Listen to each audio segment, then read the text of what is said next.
Hello to all my fellow fans out there. You know the drill by now. If you haven't already, now is the time to pause this video and read through the channel's disclaimer in full before viewing any of my work. Thank you kindly. Welcome to a meeting of Monstrous Minds with your host this evening, Jet Hipwell. Enjoy.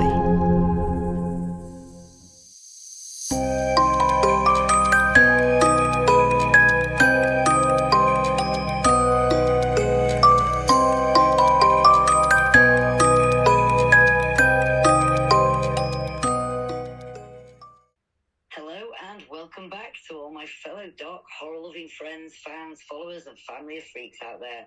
As you know, I love you all. Good evening, everyone. It's midnight here in the UK, and this is the fourth episode of the Greenroom chat. This is the second half of episode 4 in the series, A Meeting of Monstrous Minds. And I'm your host for this evening, Jet Hipwell. Now, if you haven't done so already, please take a look at the first video of this episode. Head over to my playlist tab, where you will then find a full set of channel episode listings. And tonight, for this evening's viewing pleasure, on this ultimately freaky Friday night, I have interviewed a dark musician, Riff monster, and lyricist, Jay Bull. So, in this section of episode 4, you will see that it contains a more casual chat between myself and this epic creator, Jay, here. So, ladies and gents, let us begin with tonight's creepy chat entertainment. Jay, welcome to the second part of the show. Hi. What should we talk about first, do you think? Glad to be here. It's great. I'm going to leave it up to you, Jet. You fire away with the questions and I shall answer them as I wish. Well, I'm sat comfy. I've got my cup of tea. And I think we should talk a little bit more about the music scene as it stands. What do you think about, I know it's a term used lightly, sort of new metal, but anything sort of that's been out within the last 5 to 10 years as it's coming up and progressing? I think it's lost a lot of its meaning, its feeling. Back in the day, bands had a lot of meaning and feeling to the lyrics and the music, and I think it's lost that a bit. What do you think? I think music changes all the time. I mean, we've got eras of music, 80s, was big hair bands, 90s was grunge, and then as you got into the noughties, it was kind of Limp Bizkit, Linkin Park, and, those type of bands. And so there's always been a progression in music. So I like a lot of the new bands. There's a lot of new bands, sort of, shall we call them sort of underground bands that are not punching out like Pantera and Sepultura did in the 90s, but are still great bands. I mean, one of the biggest up-and-coming bands at the moment, which are going to be, I tip them to be absolutely huge, are a band called Lorna Shore. And a relatively small band 2 or 3 or 4 years ago, they changed the singer, and as soon as they got the new singer in, Will Ramos is the guy now who sings for Lorna Shore, just gone catastrophically massive. I mean, they're huge. And we were fortunate enough to see them supporting Parkway Drive a couple of years ago, and my son Screams in Carbonite was really into Lorna Shore. I didn't know who they were, and that they are just a very aggressive, very extreme, growly sort of vocal type band, but they sort of lead the way for quite a lot of other new bands now. Buried Tomorrow, Bleed Within, Infant Annihilator, Whitechapel, Chelsea Grin are all these sort of new bands that are rising to the top. What I see at the minute is I'll admit, I've not really given it a fair chance as of yet, but everybody I know is raving about Sleep Token at the moment. And I've heard a couple of tracks and I don't know, maybe I'm just getting old. I wasn't as impressed as the younger crowd seemed to be with it. I agree. We saw them at Download, and they just didn't do anything for me. I'm just not a fan, and I don't mean that. I'm not being awful and nasty. Yeah, I just couldn't. Negative to them as a band. It's our personal preference. Yeah, I just kind of didn't get it. I do think a lot of these littler bands though are now starting to get onto the festivals. So, albeit like way down on the undercards, but there's a whole sort of scene beginning to sort of blow up now of these sort of bands. A lot of the bands are playing sort of 200 or 300 capacity venues, old clubs, etc. But they're getting packed out. I mean, my boys go to a lot more of these. The bands are doing it though. I mean, we mentioned in passing talking earlier about things like Nine Inch Nails and Trent Reznor, how his music at the beginning had such passion, such feeling, such meaning, and now it's just sort of gone into melodic background music. I just feel that there's a big change coming with the music, and that it's going to be very, very different soon in the future. I believe it is. I think it's at the top of the question that you asked. I sort of said about the 80s and 90s and the noughties, and I think that is part of it. Music evolves, and I think we are now starting to see, as we get into the sort of mid 2020s, that this sort of these power bands that have these aggressive sort of, shall we call it, sort of growly vocals are the most popular of the bands nowadays, because the old boys are still touring. I mean, fortunately, Slayer, have managed to tour. I know they keep hanging the hats up and retiring, but they keep coming back and touring. Kerry King's got a very good band now of his own, which are really, really good.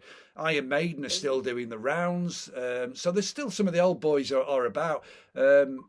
Max is back. Max Calvera from Sepultura with a new band, the Calvera Conspiracy. So some of these guys are still sort of motoring on and writing some cool music. So I think the blend of sort of putting Calvera's music together with some Kerry King, and then getting some Chelsea Grin and Pint Glass and .357 Homicide, some of these new bands in there, is giving a good blend to the genre, and I like that, because I've noticed a lot more sort of heavy metal jackets, the sort of denim jackets with the patches all over them, the battle jackets, are really popular now. You go to a festival and it's full of them, and then you start to look. Yeah, you start reading the patches, don't you? I mean, some of them have got 300 patches on a jacket. I've been refused into clubs, even when I'm dressed like in a dress and going out gear, but because I've got new rocks on my feet, I've been refused. Crazy, isn't it? Isn't it crazy? Yeah. Manny, we tend to go to a lot more gigs than we do clubs, because the heavy metal club scenes, it's not as buoyant as it used to be, unfortunately. But there are some gems in there. There's Satan's. Holy Diver Bar in Stockport is a great place to go. Satan's Hollow in Manchester is a pure heavy metal rock venue nowadays, which is really good as well. I've been there. In fact, a lot of the bands that play at the O2 end up going back to Satan's Hollow for after show parties. So it's got a really good vibe, that as well. So and I noticed that you go in there and they are playing some of the old stuff. Then they'll play some Limp Bizkit and they'll play some Linkin Park, but then they are throwing in some Body Snatcher or Party Cannon or Impending Doom, and some of these bands that as I call them, underground bands, and the dance floors are full. People are loving it. Awesome.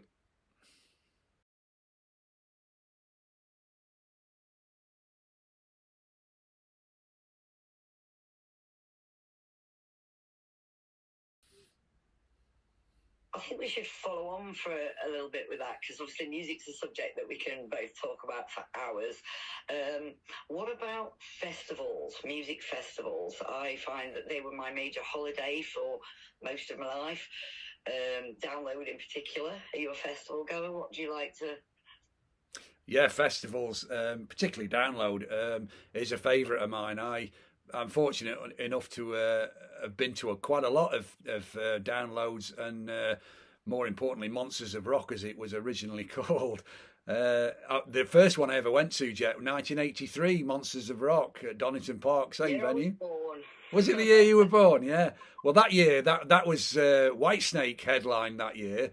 The lineup was Whitesnake, Meatloaf, ZZ Top, Twisted Sister, Dio, the band Dio, and Diamond Head played that year, and it was amazing. I mean, to have never been to an outdoor gig ever, let alone a festival, it was kind of a baptism of fire. And I think that led the way for me, because every time I go back to Download now, it's that sacred ground. It just, because I've been so many times over so many The decades. whole experience is a holiday. Even like the days before the bands come on, it's like a big festival, a big party, and It is, there's yeah. plenty of things to do and see, and shops and stalls, and It's certainly got a lot bigger than it was back on in its Monsters of Rock days. I mean, some of my favourite festivals there, would have been probably under the Monsters of Rock flag. I saw Kiss, Ozzy Osbourne '96 headlined the Monsters of Rock festival with Sepultura. And Biohazard, Fear Factory played that year, and Paradise Lost. So it was a really good lineup, and that was the year that Max Calvera's stepson unfortunately died on the day of of Monsters of Rock, as it was then. And they had to make an announcement to say that Sepultura will still play, but without Max. And they went on as a three-piece, and they absolutely smashed it. And I heard later that Ozzy and Sharon had actually paid for a plane to take Max and his wife back to Brazil to sort out the problems that had happened with his son being killed. And but amazing day. Unfortunately for Max, he missed it, but it was a great day.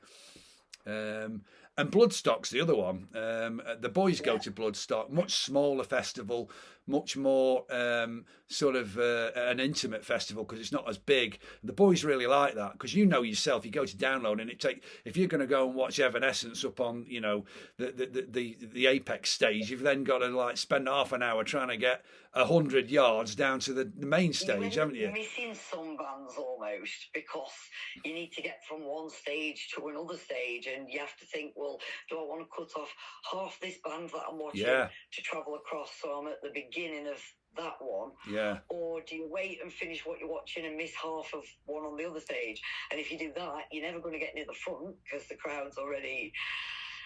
I like that planner that Download give you. You can download the app, can't you? And it tells you the times that the bands are going on. So that was a great help when that came out. Because then you know who's clashing, don't you? You're like, oh no, that Megadeth are going to clash with whoever, and so you're kind of like, which camp am I in now? Am I going to go and support this band or that band? Because like you say, if you start with one band and then you heard two songs, and then by the time you get to the main stage, you've bloody missed the other band anyway. So you have to sort of make a few choices there. But that's just the size of it. the recent Download where Metallica did the double headline, that was a brilliant. That was a great Download. We camped out. I took the boys camping that year. And we stayed for the entire festival. And with it being a 4-dayer, it just made it amazing. And Metallica did this incredible 2 sets, and they never repeated a song during both of those sets, obviously. And so you ended up with like 4 hours of Metallica, which was really, really awesome. And there was some other gems that played that year that really caught my eye. There was a band called I Prevail played early on in the day, about sort of midday. And my sons had been into it, and they said, "Oh, you've got to come down and listen to I Prevail, Dad. You'll love it." And we had wristbands so we could get down to the front. So we managed to get right to the front of the stage. And when they sort of kicked off, there was probably 300 or 400 people just down there. By the time they finished, you couldn't get near it. They were incredible. They were such a really good live band. So yeah, fond memories of the festivals. Have you ever crowd surfed? I have. Yeah, and I've stage dived. It's very painful. It's great at the time, but God, afterwards it hurts. Years ago, I used to. I had my own guitar academy, and I used to teach guitar to hundreds of kids in Derbyshire. And one of my students sort of became almost like a surrogate son to me. And I took him to the Download, or Monsters of Rock as it was then, the 1996 one, where Sepultura played. And he was about 16 years old. His mum and dad sort of gave him permission to come with me and my partner at the time then. And we were staying over for the weekend. And he kind of saw this mosh pit, the first time he'd ever seen a mosh pit. And he was kind of like, what the hell's that? He was really like, worried about this violence of this thing going around. And so, funnily enough, I dragged him by the elbow and took him in. And you should have seen his face in this mosh pit. He came out with a broken nose, bless him. I remember moshing to Corn and losing my trainer. Easy done. In the middle of the pit. And I fell down, and I was lucky enough that some guy stuck an arm out, grabbed me, and sort of hoisted me back up really quick. And I remember it because this guy got Lumo orange hair, which was like a mohawk but in a ponytail, shaved at the sides. And I said, cheers, man, do you know what I mean? Thank you. And he helped me get my trainer and all was good. And then the very next year, we were watching System of a Down. And again, we're in a pit. And this guy went down in front of me. And I stuck out an arm and I grabbed him and pulled him back up, only to come face to face with the same guy. And he was like, no way, did I take him? I was like, yeah. What's the chances of that? That's amazing. It's crazy. We spent the rest of download together on two groups. That double headliner that Metallica did a couple of years ago, it was actually a drought that year. There was no rain. It was the first time download was like dry. And the only water that was in the toilets was clearly urine because it was they just couldn't keep on top of cleaning the toilets. And I remember seeing a guy coming out of the toilets in his flip-flops, and it wasn't rain that he was standing in. Again, I've seen people pushed over in them, and it's It's got a lot better now. The modern toilets, and they're cleaned more often. They've made walkways and stuff, so you're not just trudging through sludge. And I mean, obviously, I don't know whether I'll be going to download again. I've never been anywhere or seen. It's hard for me now, obviously, being with the wheelchair. So I'd be in disabled section. And I think part of it's great being up on a platform. You can see perfectly from the centre. But I don't know how much I'd miss running into that pit and just being a part of it. Yeah, I think if you go see a live band, and particularly at a festival, you want to feel part of it, don't you? And and I don't know if I feel left out, sat on the sidelines. We went to I tell you, a great festival is Festwich.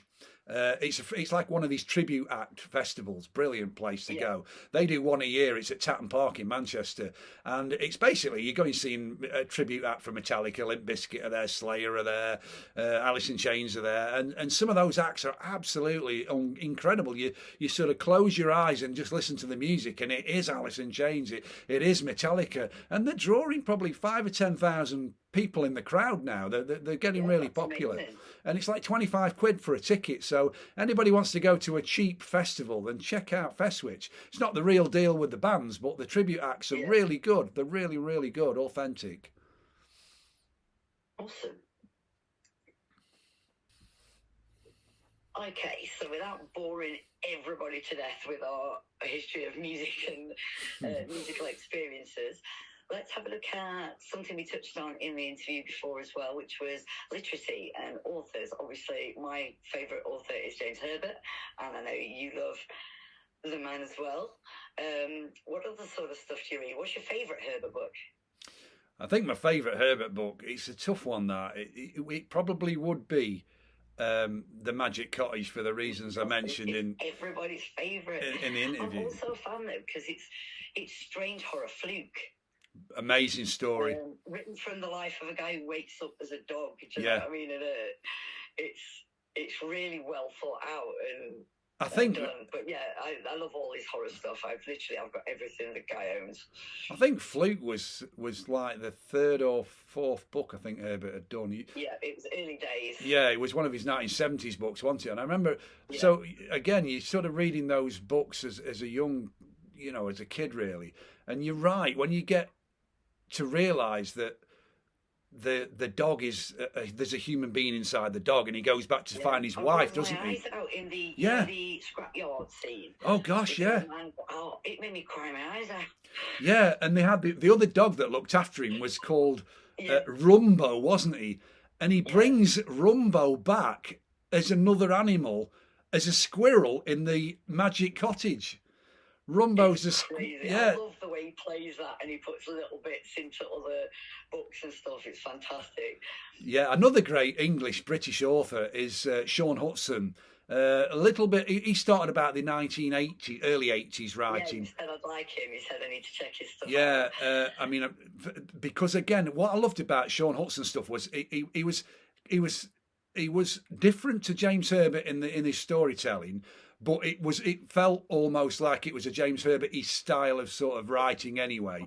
But he was a huge metalhead, and basically on the beginning of all his books, in these sort of introductions, he'd always like put a lyric in, like a Ronnie James Dio lyric or a Bruce Dickinson Iron Maiden lyric, and then he'd dedicate the story of the book to that artist or that band. And it instantly as a kid, when you're reading those books and you're into those bands in that era, you're thinking, oh, this is a cool guy, cool writer, cool author. And he wrote some cool books. I mean, favourite ones for that would be Nemesis, incredible book.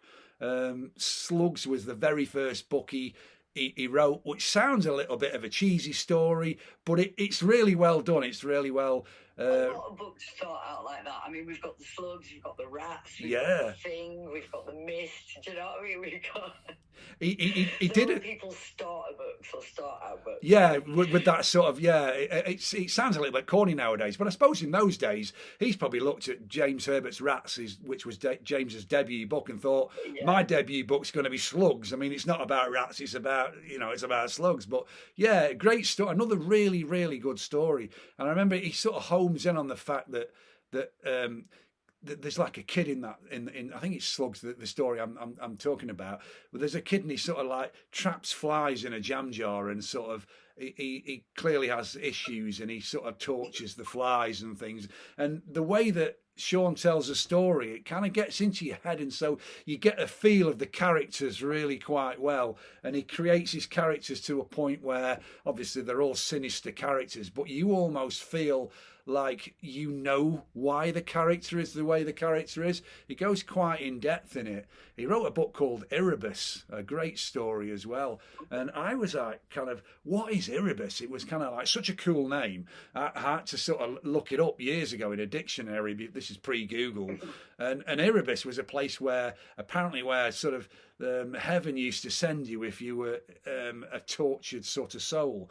And basically you were sort of made to sort of live in Erebus, almost like a vacuum of horror.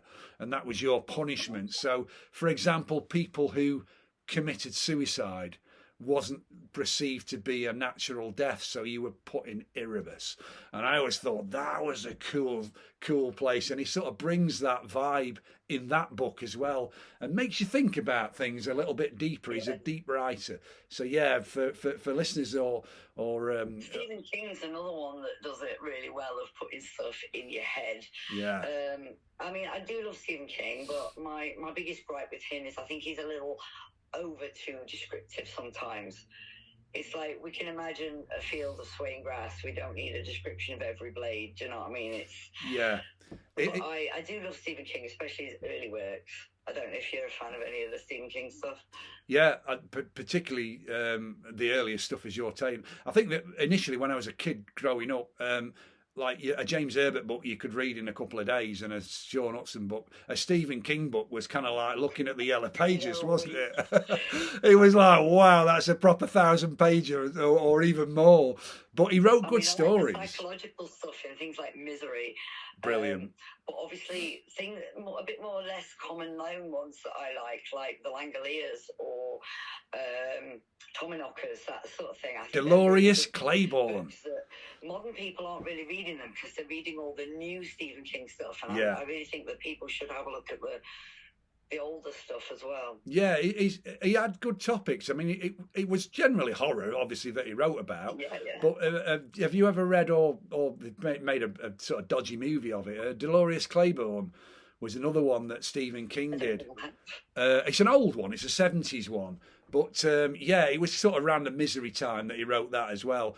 Great story. It's a story of sort of child abuse, really. So he sort of switches it up a little bit in the way he wrote. There was a TV show that they did based on his short stories. Yes. I can't remember. It was called something Hospital.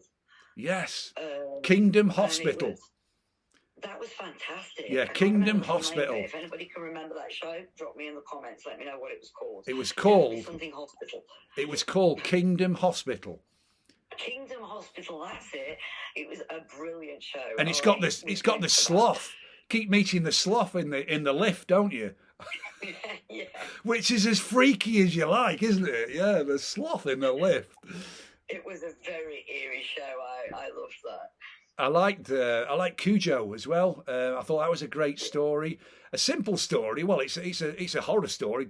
Woman's trapped Yeah. in a car and a great big St. Bernard's trying to eat her. Good story. Yeah, King is probably the master, really, when you start to think about the back catalogue of what he's done and his writing capabilities. The Stand, I mean, and is another one that stands right out. Incredible story. I love that. You know, the difference between heaven and hell, and when you read it, you sort of, are you in heaven or are you in hell? Which side are you going to take? I love The Stand. It was great, and the MOON, which is the simple guy, isn't it? In the dungarees, brilliant. I think one of my favourite all-time books that I read when I was younger. Now, there is a modern book out with the same name, but it's not the same story or the same author, and that's called Book of the Dead. And again, it was a very early book. I think it came out sort of late 70s, early 80s. But I absolutely loved that, the idea that this guy down on his luck and that finds a book that basically lets him do all his dreams, his goals, whatever he wants the most in life. But the fact that it's horror is how it twists it. So, like, he'll get loads of money and stuff, but lose his wife. Yeah. He'll do something else and then his friend dies. Do you know what I mean? It's like, it's crazy. But yeah, I think a lot of people should get into older and newer stuff. Because I think if you just stick to the new stuff, then you don't get to see where they were developed from. Yeah, and I think those old stories, particularly the authors we've been talking about, they're obviously written in an era of the 1970s or the 1980s. Yeah. So the author themselves are writing about that era. So it brings elements of real nostalgia to the stories as well because of the period of time that they were written in. I definitely pick up some James Herbert if you haven't done already. This is to your viewers and Sean Hudson. And check it out because Stephen King is probably the king, but there are two other great authors. One of my favourites for horror stuff would be, I think, is it Anne Rice's Interview with a Vampire? One of my favourite all-time vampire stories. I mean, I love the film as well as the book, but I think the book's excellent. Yeah, brilliant. I've not read that book, but I'm sure it is. Yeah. Okay, so we've looked at hobbies and interests and books and music and all different things, but I'm curious. You mentioned something about a funny Ouija board story in the interview that was sort of briefly touched on. I'd like to know more about what happened there with that experience. Yeah, honestly, growing up in the 1980s was so much fun. We grew up in a small town in Derbyshire called Buxton. Nowadays missed out so bad. Yeah, we basically, a friend of mine had this. They lived in this massive old house. It used to be a hotel. It was called the Red House in Buxton. It's been demolished now. It needed demolishing then, and it was run down from the point of view that the roof was leaking and things like that. And the family used to sort of live in one wing of the house. So the other wing of the house was kind of like open play for us to go and mess about in as kids. And we used to sort of do sleepovers and things there. And we kind of got into we're like 12, 13, 14 years old now, into let's do a seance, let's do a Ouija board. So I think it started from memory with a Ouija board, and we kind of put the glass down and we sort of explained the rules to one another, and then we started asking questions, and the glass would suddenly start to move, and you're kind of looking at your mates thinking, what's going on here, and then as time kind of goes on in that one session, you start to realise that your mates aren't pushing the glass, and that all of a sudden, no, there's definitely something going on here, and the questions start to be asked and the answers start to come in, and you're thinking, please don't ask a question for me because I don't want to be a part of this sort of whatever it is supernatural thing going on, and I don't want someone from the dead trying to make contact with me, which some people might have done, but we're kids then, so that frightened us to death. And we sort of went through a period of sort of doing quite a few of these, probably 3 or 4 in this particular week. And things were gradually getting a little bit stranger as we were doing them. weren't sleeping brilliantly and having some sort of severe nightmares and things when I got back home. And a friend of mine and myself were going up to school one day. True story, this is. And we're just walking on our way to school, and this priest comes across the road to us, stops us, and he says to us, "You boys need to stop what you're doing." And we kind of look at each other, me and my mate, and we're like, "What's this guy on about?" And he says, "I know what you're meddling with. You shouldn't be meddling with those things." And then we realised, how the hell can this priest actually know that we're doing what we were doing? And it frightened us enough to make us sort of immediately sort of step away from the guy and leg it, but then not to do another one, because I don't know where it was kind of going long term. But strange. Trying to contact who you're trying to. Well, it ended up being a bit silly, really, because it started off as like they do at that age, as a bit of fun. Can we get in touch with Bon Scott, the late Bon Scott, who just died at AC/DC Bon Scott? And you want to ask Bon Scott some questions, but Bon Scott never came through. So then it'd be, can we have a chat with Sir Winston Churchill or somebody like that? And so things got a little bit silly, but it did get a bit spooky from time to time, which did give me that sort of belief that things weren't always what I thought they were. And I did have some strange dreams after that with regards to sort of ghosts and things. And I remember sort of thinking that shadows were sort of in the corner of the room that I'd never noticed before. So it kind of, maybe it was just part of the excitement and the anticipation of doing those sort of things. I had a very similar experience, but not in the sense of a Ouija board or a priest. When I was about 16, 17, I was just shopping as normal downtown, and a traditional dressed Romany gypsy lady came up to me, and she gave me like this little white flower and an amethyst crystal, and put a hand on my shoulder and said, "Don't worry, darling, your diabetes and stuff will improve. It will get better as you get older." And my brain just sort of went, how do you know I'm diabetic? You can't tell somebody's diabetic by looking at them. And I turned around to ask her a question about how did she know that? And she'd gone. Throughout the entire crowd of people, she was nowhere to be seen. And I'm stood with this piece of amethyst and this flower, just like, okay. And it reminded me of that story when you said about the priest. How did the priest know that you'd been messing with the Ouija board? It is weird. I used to go to a few psychic fairs as well, just to go and do the tarot card reading and those sort of things, or have my tarot cards read is what I mean. And they've always been interesting. They have.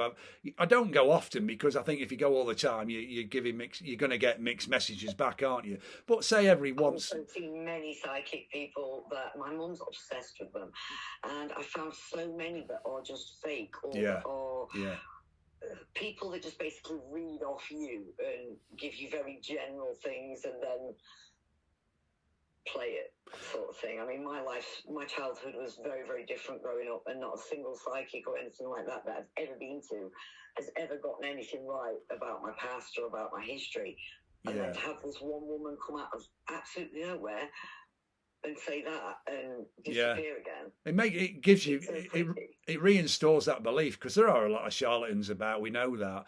And we all, we like to play the tricks ourselves. And another quick story, when we were doing these seances around that same period with 12, 13, 14 years old at the old Red House in Buxton, there's 7 or 8 of us in a circle, and my friend and I have set up this trick. What we've done is we've took a cassette first and foremost, and we recorded the radio frequencies of just an old FM radio. So you've kind of got the peaks, and then it's silent at the peak. Yeah.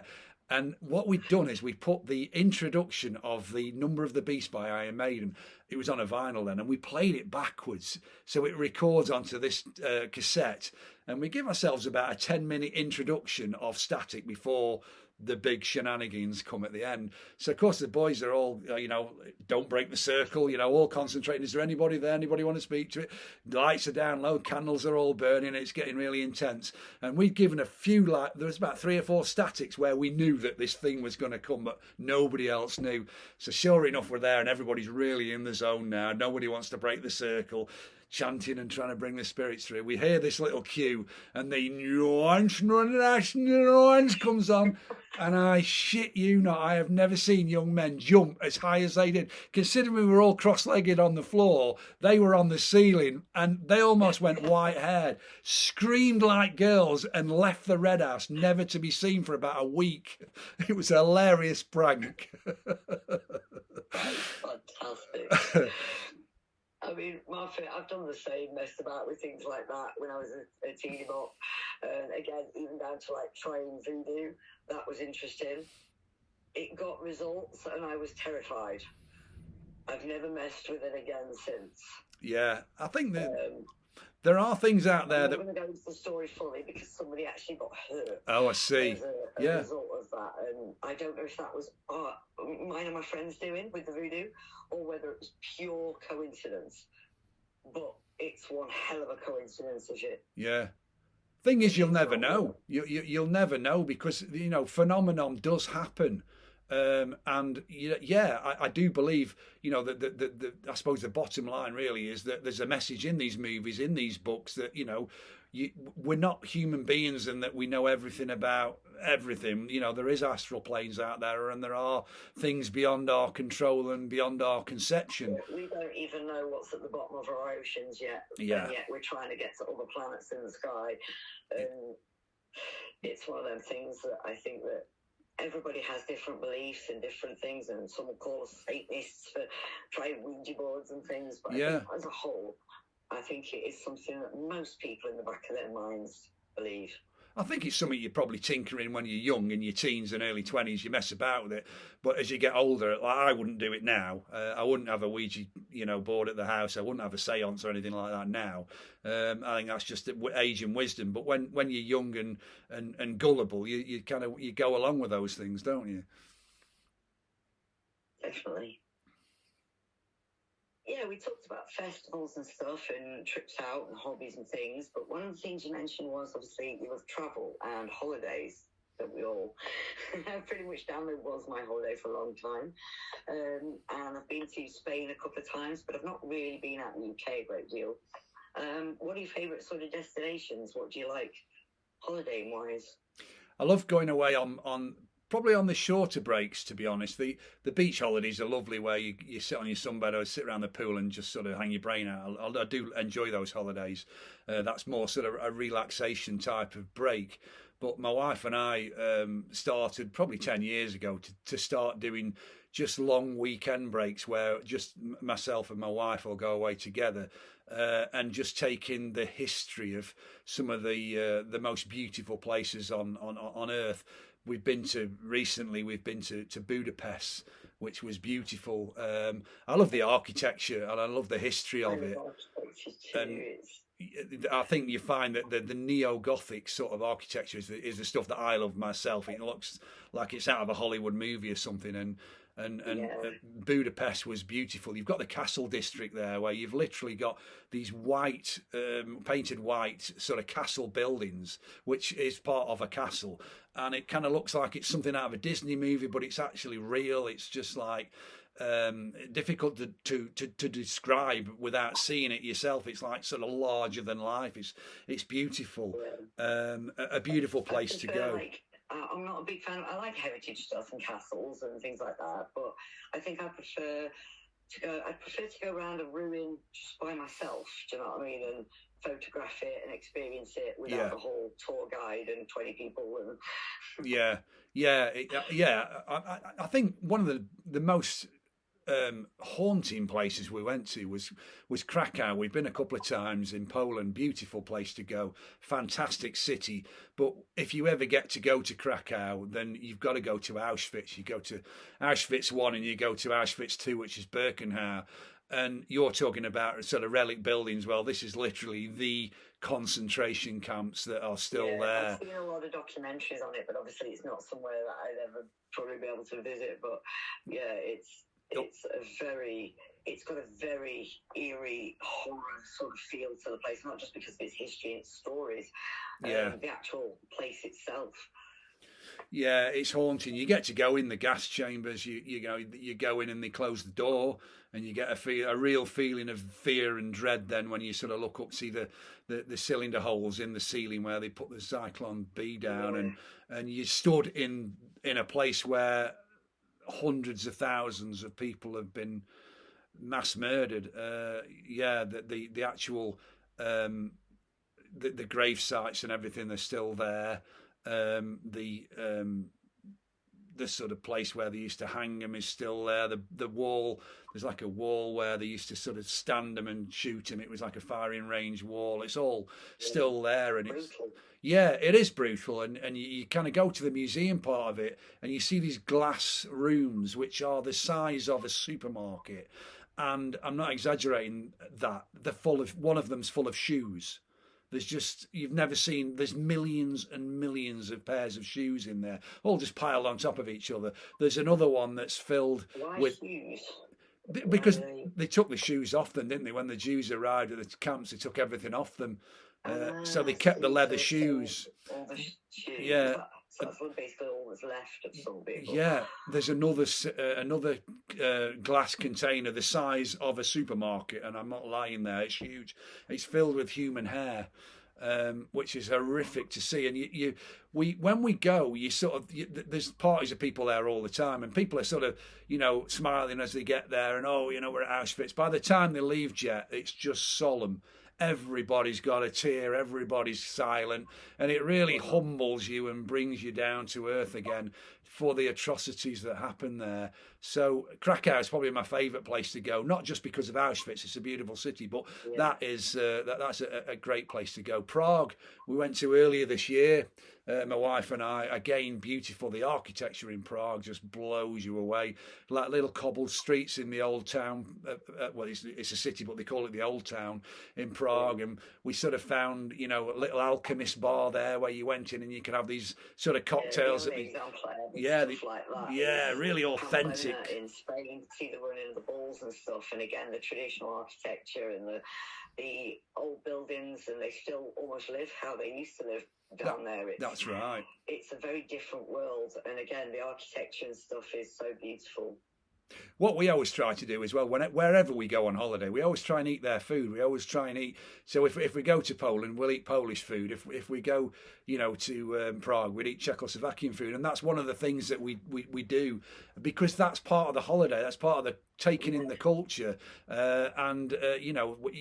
come back with some amazing recipes as well, which is great. Well, you got to try this, stuff that you wouldn't even think of because of our traditions. I've also come back though with salmonella food poisoning. I've not done that yet. Hopefully, anyway.